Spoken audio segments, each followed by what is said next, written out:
is GlitterGirl. And Keely Burries. And we're here to talk about how to become a professional performer. And this is a little podcast we're putting together for people out there. Okay, Keely. Okay. So what do you want to know, girl? So first off, what was your first step to getting into the performing life? Let's see. My first actual performance was, my friends were like, "You have to go." Okay, I mean, my own personal experience was I couldn't even actually do a whole set without my boy tangling. Yeah. They're like, "No, but you're really good. You're really good." I mean, of course, by the standard of the day, this is back in 2001. Yeah. I was really good by the standard of the day in terms of like my flow and my dancing, and they like sort of made me do it at my boyfriend at the time's housewarming or something like that. That was my first performance, and then I was like, "Ooh, that was kind of fun. Maybe I'll do that more."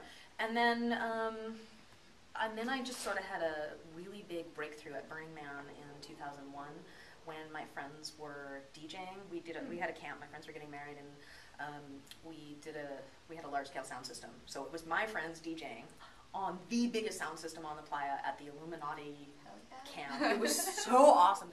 My friends were warming up for like the bigger sets of the night. It was early in the night, and there was hardly anybody on the dance floor. And I had my LED rig, which at the time consisted of 6 photon lights, which is just like a single light that were like taped together with electrical tape, so that when you hit them, they didn't turn off. This is obviously before Flow Toys was around. And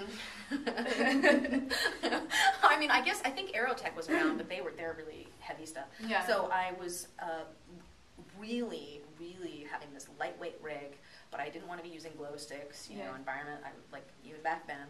And something happened for me in that moment where I went from spinning to dancing, because it was this big open space and this huge sound system, and then like so many different people actually came up to me and were like, "Oh my God, that was amazing." Now, it's Burning Man, it could have been that people were in an altered state or whatever, but it was enough of my connection to it was completely different in that moment.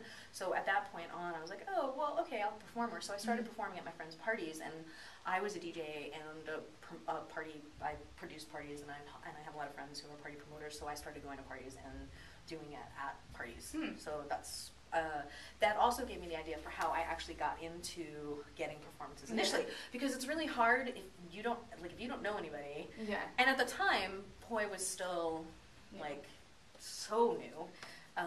That what I started doing was I traded entry to parties for performances and sets at parties and drink tickets and stuff like that. Then the parties started getting more classy. Yeah. Then, I started getting small amounts of money. Yeah. So my first actual paying gig, I got paid $17. It's a start.